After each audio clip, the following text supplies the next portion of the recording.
കഴിഞ്ഞ 50 ദിവസത്തിലധികമായി ശബരിമലയിൽ പ്രതിദിനം 7000-ത്തിലധികം ആളുകൾക്ക് ഭക്ഷണം ഒരുക്കുന്നത് കൊല്ലം സ്വദേശിനി സുധാ പഴയമഠമാണ്.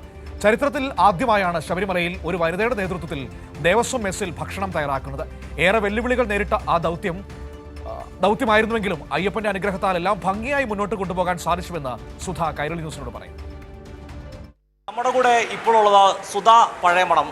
ഒരു ചരിത്ര വനിതയൊക്കെ വേണമെങ്കിൽ വിശേഷിപ്പിക്കുക. കാരണം ശബരിമലയുടെ ചരിത്രത്തിൽ ആദ്യമായിട്ടാണ് ഒരു വനിതയുടെ നേതൃത്വത്തിൽ ദേവസ്വം മെസ്സിൽ ഭക്ഷണം ഒരുക്കുന്നത്. ഇപ്പോൾ ഏതാണ്ട് 7000-ത്തോളം ആളുകൾക്ക് പ്രതിദിനം ഭക്ഷണം ഒരുക്കുന്നത് സുധാ പഴയമഠത്തിൻ്റെ നേതൃത്വത്തിലാണ്. ഒരു ചരിത്രം എന്നൊക്കെ പറയാം, ആദ്യമായിട്ടൊരു വനിത വരുന്നത്. എങ്ങനെയാണ് ഇങ്ങോട്ട് എത്തുന്ന ഒരു ആ രീതി എങ്ങനെയായിരുന്നു അതിൻ്റെ ഒരു മുഹൂർത്തം? നമ്മളിത് ടെൻഡറാണ്.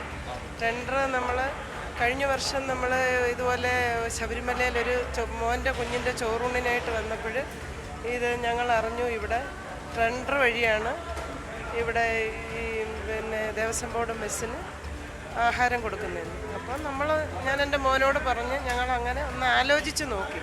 അപ്പോൾ ഒരുപാട് കടമ്പകൾ കടക്കേണ്ട കാര്യങ്ങളുണ്ടായിരുന്നു. അതെല്ലാം കടന്നാണ് നമ്മളിവിടെ എത്തുന്നത്. ഈ ശബരിമലയാണ് ഇപ്പം ഞാൻ പറഞ്ഞല്ലോ 7000-ത്തോളം ആൾക്ക് ഭക്ഷണം തയ്യാറാക്കണം. അതിനോട് തന്നെ പോലീസ് ഉദ്യോഗസ്ഥരൊഴികെ ബാക്കിയെല്ലാം ദേവസ്വം ജീവനക്കാർക്കും മാധ്യമപ്രവർത്തകർക്കും എല്ലാം ഭക്ഷണം ഒരുക്കേണ്ടതാണ്. അപ്പോൾ ടെൻഷൻ ഉണ്ടായിരുന്നോ ഇത് ഏറ്റെടുക്കുമ്പോൾ? ഭയങ്കര ടെൻഷൻ ഉണ്ടായിരുന്നു. പിന്നെ അയ്യപ്പസ്വാമിയുടെ അനുഗ്രഹം കൊണ്ട് നമ്മൾ നല്ല രീതിയിലൊക്കെ അങ്ങ് കടന്നു പോയി. ആദ്യമൊക്കെ നമുക്ക് ഒരാഴ്ച കാലത്തേക്ക് ഭയങ്കരമായ ടെൻഷനും അതോടൊപ്പം തന്നെ ആഹാരം ഒഴുക്കാതെ വരികയും വലിയ കുഴപ്പങ്ങളാണ്.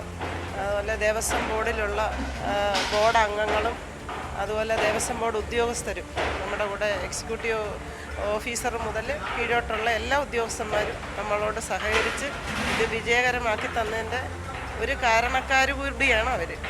ഈ കേറ്ററിംഗ് നാട്ടിലെ നമ്മുടെ സ്ഥാപനത്തിൻ്റെ പേരെന്താണ്, എന്തൊക്കെയാണ്, അവിടെ എങ്ങനെയൊക്കെയാണ് കാര്യങ്ങൾ? ക്വാളിറ്റി കാറ്ററിംഗ് സർവീസ് എന്ന് പറയുന്ന ഒരു കാറ്ററിംഗ് യൂണിറ്റാണ് എൻ്റേത്.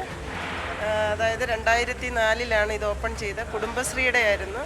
അത് 2007 മുതൽ 2011 വരെ കേരള സംസ്ഥാന സർക്കാർ നടത്തിയ ജീവ ഫെസ്റ്റിവൽ എന്നും പറഞ്ഞ് മൃഗസംരക്ഷണ വകുപ്പിൻ്റെ 5000 പേർക്ക് വീതമുള്ള 4 ദിവസം നീണ്ടു നിൽക്കുന്ന 6 നേരത്തെ ഫുഡ് ഞങ്ങൾ കൊടുക്കുന്നുണ്ടായിരുന്നു.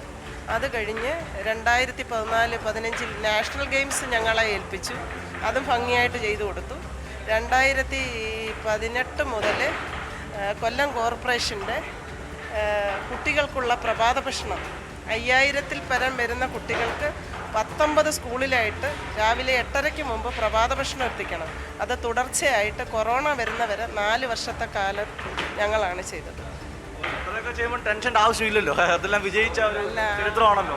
ആണ് വിജയിച്ചെങ്കിലും അത് വേറെയാണ്, ഇത് വേറെയാണ്. കാരണം അത് നമ്മൾ കേവലം ഒരാഴ്ച അല്ലെ ഒരു 3-4 ദിവസം കൊണ്ട് അവസാനിക്കുന്ന ഒരിതാണ്. ഇത് നീണ്ടു നിൽക്കുന്ന 70 ദിവസത്തോളം ഒരേ രീതിയിൽ 4-5 നേരം ഭക്ഷണം കൊടുക്കേണ്ടതാണ്. അതിനകത്ത് 5000, 6000 അല്ലെ 7000 എന്ന് പറയുന്നതിൽ പല വീടുകളിൽ നിന്ന് വരുന്ന ആൾക്കാരാണ്. അപ്പോൾ പല അഭിപ്രായക്കാരാണ്, പല നാട്ടുകാരാണ്. അതെല്ലാം നമ്മൾ ഉൾക്കൊണ്ട് പോകണമായിരുന്നു. പക്ഷെ അയ്യപ്പൻ്റെ അനുഗ്രഹം കൊണ്ട് എല്ലാം നല്ല രീതിയിൽ ഇതുവരെ കുഴപ്പമില്ലാത്ത തരത്തിൽ വന്നെത്തിച്ചു.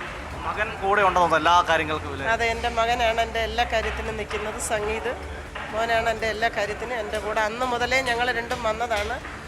41 നട അടച്ചണക്കെ പോലും ഞങ്ങൾക്ക് വീട്ടിൽ പോയിട്ടില്ല. കാരണം അന്നും ഇവിടെ നമ്മുടെ മെസ്സ് പ്രവർത്തിക്കണമായിരുന്നു. ഇതുവരെയും നമ്മൾ പോയിട്ടില്ല. നമ്മളിനി നട അടച്ചതിന് ശേഷം മാത്രമേ വീട്ടിൽ പോയിട്ടു.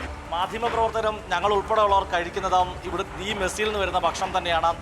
നല്ല ഭക്ഷണമാണ്, ഒരു മോശം പറയാൻ പാടില്ല, നല്ല ക്വാളിറ്റിയാണ്. എന്തായാലും തുടർന്നും ഈ സേവനം മുമ്പോട്ട് പോകട്ടെന്ന് ആശംസിക്കുന്നു. ക്യാമറാമാൻ സജു കാഞ്ഞിരക്കുളത്തിനൊപ്പം സുജിറ്റി ബാബു, കൈരളി ന്യൂസ്, സന്നിധാനം.